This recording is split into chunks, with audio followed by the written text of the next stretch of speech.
Militarized Canada. Ala, pupunta pa ako dyan. Ang kainin. Ala.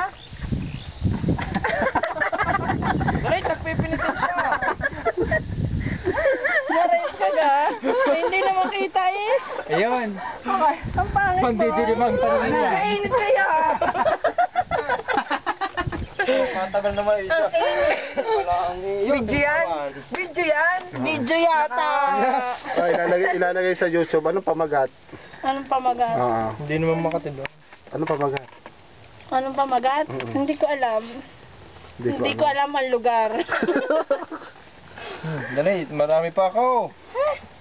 Hanggang alas 4 pa ako dito. Hindi mauubos. Ang ganda pagka nahigaan. Titipingi ako ng damo ha. Sabi mo ng buko. May saklay pala ako. Kakain naman daw mo. Itatanong ko sa amin. Kakainin niya. Jenny, hindi naman pwedeng ganyan. Kambing. Ito masyado. Bakit nga sino ba Wala ko nga po. Sino ba nakaisip noon? Alin? Nung Ito nang kay Jenny. Kaya Calvin. Naku. Hindi mo natandaan.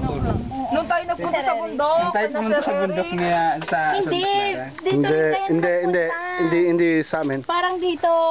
Hindi, ang kauna-una niyan yung pumunta doon sa Santa Clara. Santa Clara. Tapos Yung tayo magkasama nila Romel. Yung magkaano kami nung yung dalahin. Istorya ng pagiging mehe ni Jenny. Game. Isang araw, ang mga loko-loko. Parang doon tayo, Jenny, nag-iyakan pa kayo na sa Rerik. Nung gabi. Ay, hindi. Nung bago tayo matuloy. Nag-text si Sunod Marlon. tayo. Sumunod tayo sa May mga pasok yan. pala siya eh. Dapat hindi tayo kasama. Gabi na tayo nagpunta doon. Tayo ulyanin ka na. Yung hindi ko pinayagan ni Inay. Oo, tapos nagpunta ka sa bahay. Eh, hindi ko sa inyo nga. Hindi ka na, Sir Eric. Pare! Nung ayaw akong payagan ni Inay. Wala mo ang cellphone! Nung tayo nagpunta ka na sa Dala mo na! Eric, na tayo gabi na nakarating. Saan nga kayo pupunta sa inyo, ah. Oo nga. Saan kayo pupunta Sige, ganyan mo pa ang kama ko. Saan kayo pupunta nun? Ewan ko. Kina Sir Eric. Naalala ko yun. Sino yung Eric, yung pogi? Oo. Napakagang gumising, panay ang luto. Pogi-pogi ka? Hindi.